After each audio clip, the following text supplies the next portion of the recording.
Do we get a mic or is that me? Would be kind of important. No, thank you. DEA. Good evening. Thank you for the introduction. Before I begin, I just want to thank the AG's office for inviting DEA to be part of this. It's an important topic. And second, I just want to thank you all for coming out here, out of your busy lives and schedules, to discuss this and to host us. It's been nice talking to some of you outside. The scourge of drugs knows no boundaries, race, or social status. It affects us all. And it's not going to take one entity to handle this problem.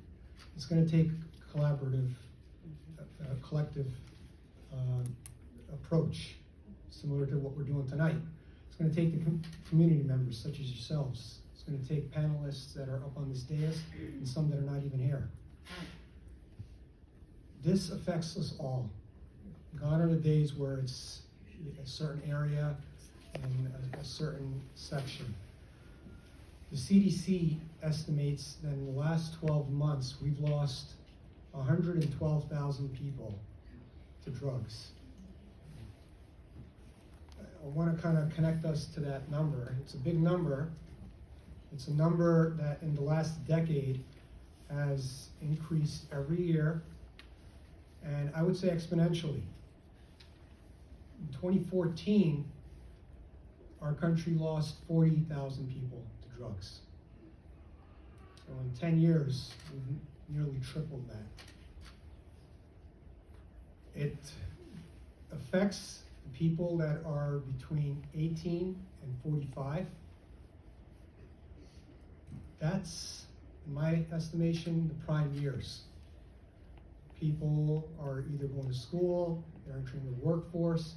That's the years that we should be contributing and working towards making our communities, our societies, our nation better, making progress. But we're losing that demographic to this scourge. To connect us to that number a little more, that's 13 deaths every hour, every day, 365 days a year. This room, I saw a sign, holds about 200 people. We're losing more a day to drugs. What's pushing these numbers at this historic rates? It's one drug in particular. It's fentanyl. 70% of these deaths are caused by fentanyl. It's such a powerful drug that 2 milligrams, which is the tip of a pen or a pencil, that's all it takes to kill someone. Where are we as a nation coming across this drug? It's 2 cartels. They're based in Mexico, but like any corporation, any business, they have a worldwide footprint. They've been around for a while. They've been trafficking different drugs, but as any good business, they've evolved. They've changed the dynamics, they've changed the market. They used to sell drugs that were crop-based. They needed land, they needed labor. They had to plant, they had to harvest, and then they had to transport it. It was also dependent on the weather. There's obviously a lot of cost involved in that, and a lot of it is out of your hand, especially weather. We can't control that for the most part. What they've learned is, why not make drugs synthetically in the lab? That's where fentanyl comes in. It's a synthetic drug. All you need is precursor chemicals.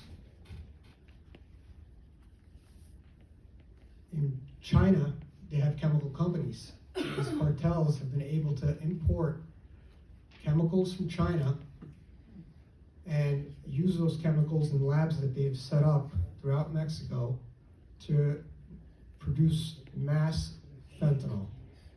You're not limited to weather, you're not limited to labor to a certain extent.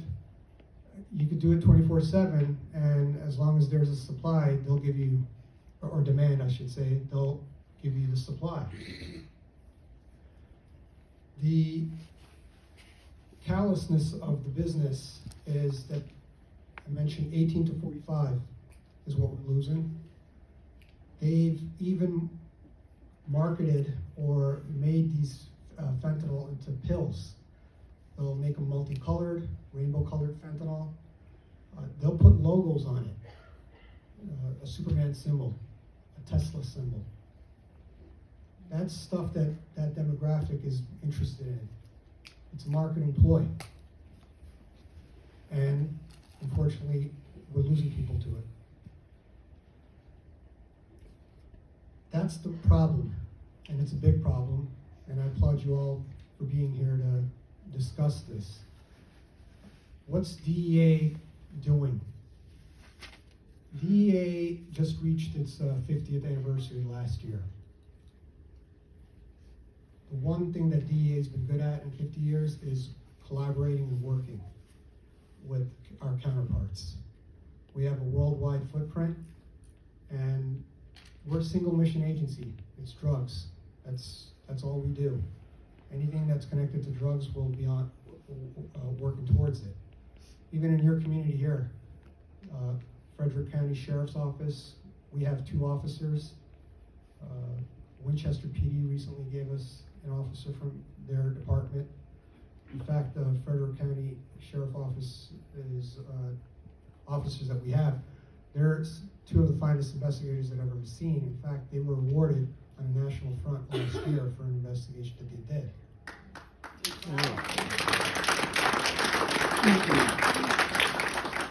In fact, one of them's outside. If you get a chance, talk to them. Highly impressive. But this is something that affects the community, and DEA is good at that, building partnerships. You can't do it alone, as I mentioned before. That's why we're all here discussing this. On a national front, last year, it was historic. We seized 77 million pills, 12,000 pounds of powdered fentanyl. It's another form of it. That's enough fentanyl to kill more than the 386 million citizens that we have in this country. How does that affect us stateside? Last year, we saw seizures that increased about 257% more in Virginia. The leading cause of death in Virginia is drugs. Those correlate, those numbers. In Winchester, population of Winchester, I think is about 28,000, give or take. We seized enough fentanyl last year to kill about 820,000 people. So this is a matter that affects us all. DEA, what we've done is, much like the cartels, we've evolved. We're taking this information, we're taking the intelligence, we're scrutinizing that data. We're looking where are our resources needed the most. What investigation needs the most support? Whether it's through personnel, whether it's through finances. That affects you guys here in Winchester. We've increased our footprint here in the last year or 2. We plan on building that out as well, working with more agencies on the ground, because it affects the community, and we feel like we could address the issue that affects us on a national level as well. That's the enforcement side of it. On the outreach side of it, we've also changed. For the last 40 years, we've always done a campaign called the Red Ribbon. That's the last week of October. Some of you may be familiar with it. But we've increased that. A couple of years ago, we started a campaign called One Pill Can Kill. It's grown. Every state's adopted it. It's a nationwide movement. Something to note, at that time, in 2021, when we asked our labs, how deadly we're telling people fentanyl kills. Well, what is it? At that time, it was 4 out of every 10 fentanyl pills we were seizing. It was killing people. Fast forward to where we are today, about 2 years, a little over 2 years. Now it's 70%, more than 70%, I would say. So it's 7 of every 10 pills that someone's consuming can kill them. We also do something called that's Family Summit. As investigators, historically, we were just worried about the case and making sure that went to trial and we had a successful prosecution. What the Family Summit has done is, since it affects our community so much, worldwide, annually we get with the people that it affects and we hear their stories. It helps the investigators, the working people of DEA and our counterparts who participate in it as well, to see how this affects people and what we can do to try to address the issue, because it's an evolving issue, and events like this gets the word out. We hope that, if nothing else, the dialogue, you can have a butterfly effect. You guys can go all out and talk to your families, your friends, your communities, and spread the word. It's a very serious topic, and we should face it head on.